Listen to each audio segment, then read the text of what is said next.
Ladies and gentlemen, Mr. Cropper here.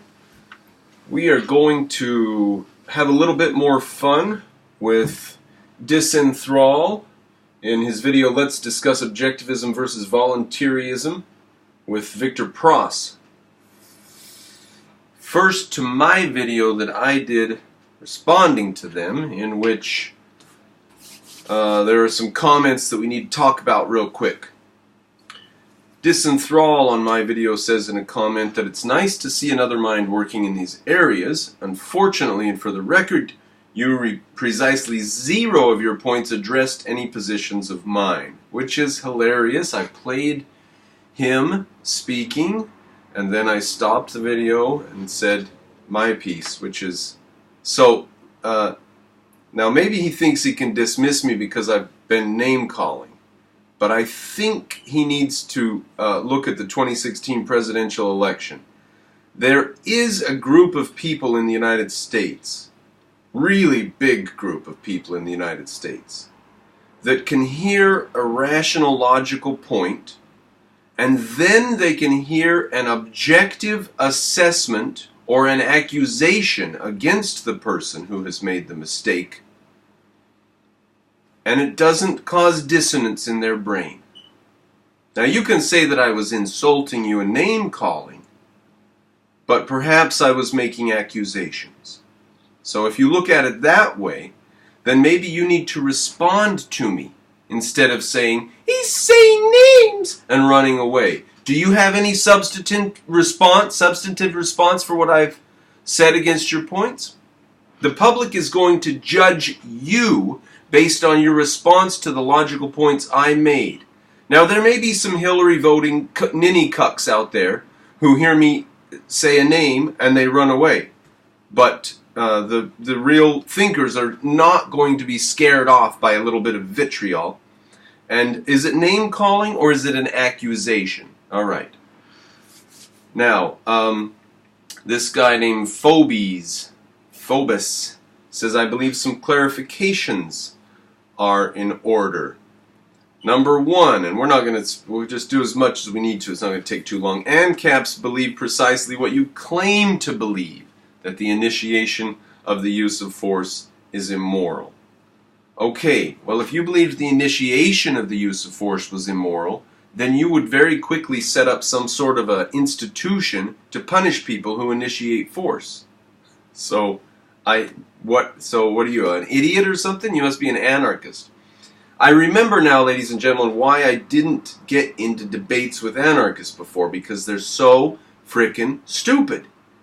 That's why I didn't debate them, because they're stupid. Alright, the use of force is justified in self-defense. Really? Then why can't you build a state? Number 3, government requires a monopoly on the use of force to exist. Therefore, its existence is a violation of the non-aggression principle. That just doesn't follow. That just does not follow. As long as you're able to own guns and an objectively defined set of weapons that would allow you to respond to a threat to your life. Now, you can't respond on behalf of more than you. You can't respond on behalf of your street, because those people are not under your purview. But you can respond on behalf of your life. Now, as long as we have a system that allows you to defend your life, meaning you can have knives, you can have guns, you can have a stockpile of food at home, you can have whatever, certain things.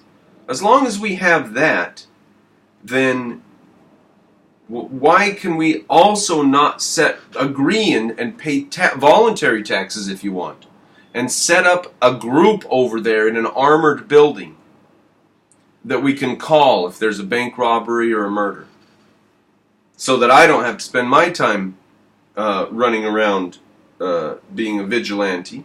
I just pay a certain amount of money in a transaction to somebody else to be an agreed vigilante on the basis of agreed rules that we set down beforehand called law. Now, here's the thing about this. We're going to see why they're so confused a little bit later.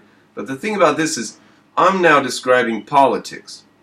And politics is an order up, a step, a derivation from, it comes from ethics, and ethics come from epistemology and metaphysics. So by the time we get to politics, we're several orders of abstraction. We're resting on quite a few principles and stuff. The anarchists don't even believe in ethics, really. They just believe in politics. They are up here on this top frothy, foamy layer of philosophy, this ethereal, foamy layer that has lots of details in it that come from the principles below. And they don't think that there are any principles below.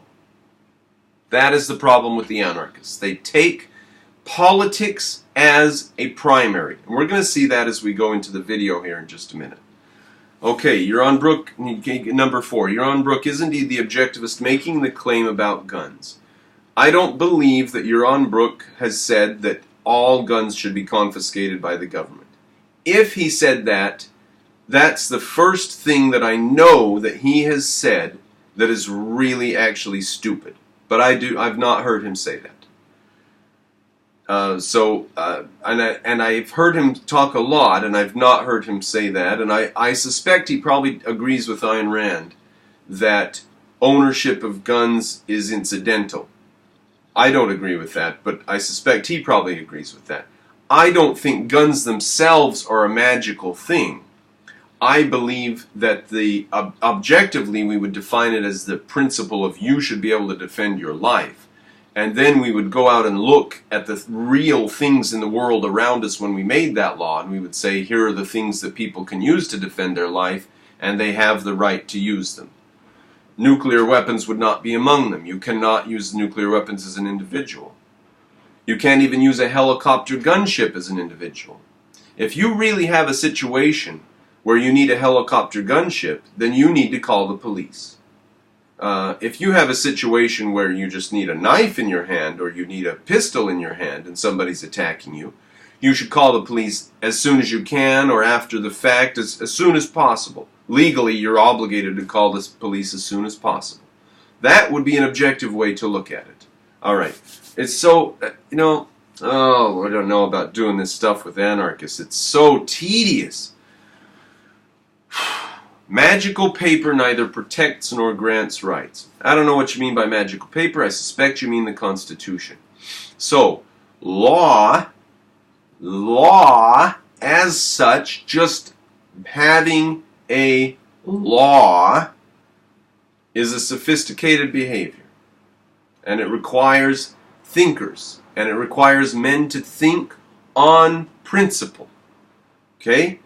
The difference between jumping into a thorn bush and walking around the thorn bush is the difference between fascism and capitalism.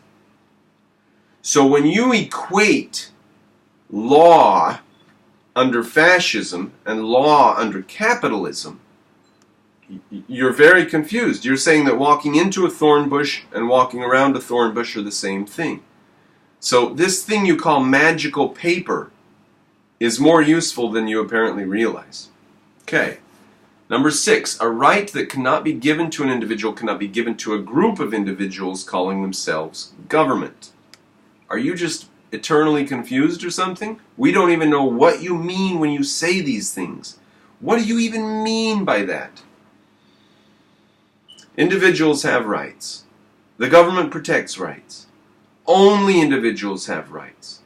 Who else would have rights? Nobody else even exists. Only individuals exist. Number 7, anarchists reject politics. Those who can't see the forest for the trees are the ones getting caught up in the comparing levels of tyranny. Anarchists reject politics. No, they don't. They conflate morality and politics. They conflate them. They think that they are the same thing. And once you think that they are the same thing, you're very, very confused and you cannot think in principle anymore. You can't think about reality anymore. So once you've given up on thinking in principle and you've given up on thinking about reality, then you can call yourself an anarchist. Number 8, it is inconsistent for an objectivist to believe that evil is defined by each individual, as that is subjective. Well, guess what? Evil is subjective to each individual. There, I said it, and I am an arch-objectivist. Evil is subjective to each individual. What's evil to me may or may not be evil to you. Now, there are objectively harmful things. But if I am on a train heading to Auschwitz, and I don't think I'm going to survive because I'm a famous rich Jew, and it's like if anybody's going to be killed, they're going to kill me.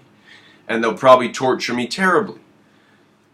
The thing that becomes very valuable to me in that train car, the thing that becomes like I will now look all around that train car and try to find this thing to solve my current problem. My current problem is that I face in the immediate future horrendous torture and then death, certain death. Now, the only thing that really is valuable to me in my life and my happiness is to find a sharp object and cut my jugular. See? That could be an objectively true situation. It could be that your situation and your values and the facts of reality around you lead you to want nothing more than a sharp object to cut your jugular as quickly as possible. That is a horrible situation, but it could be true.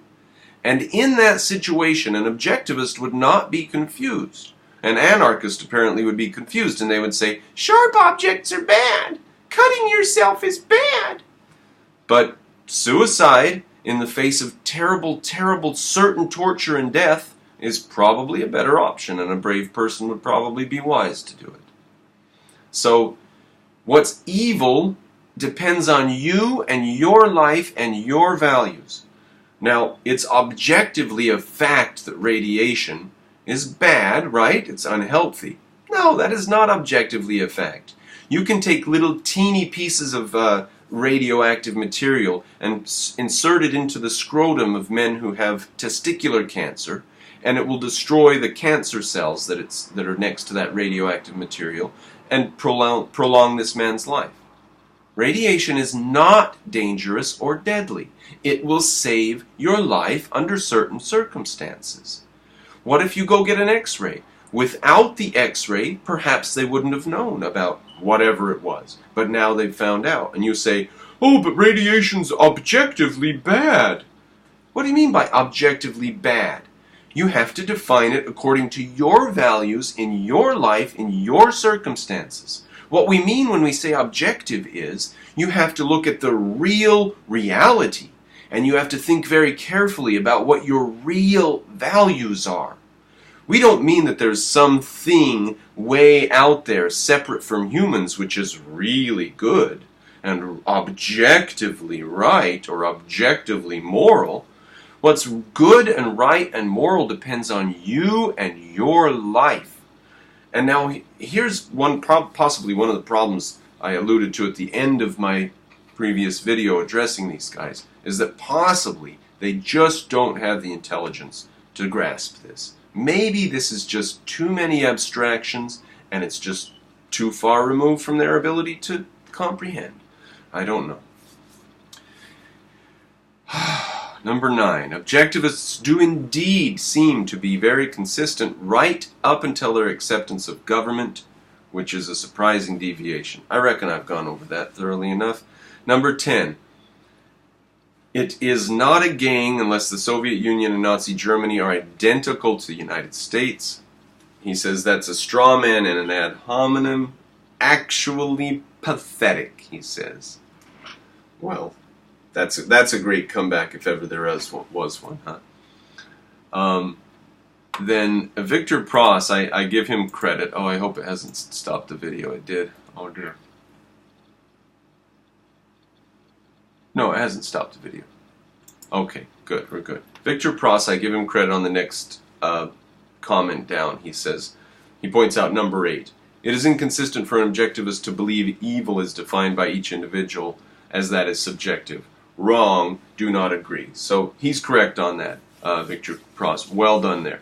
Now, because I clicked out of my program and into this other thing, now my video is slowed down. Let's call this installation 2.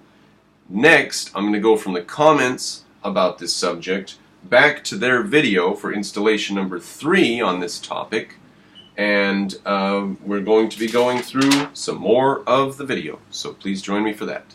Oh, I don't do this for my health, I do this for money.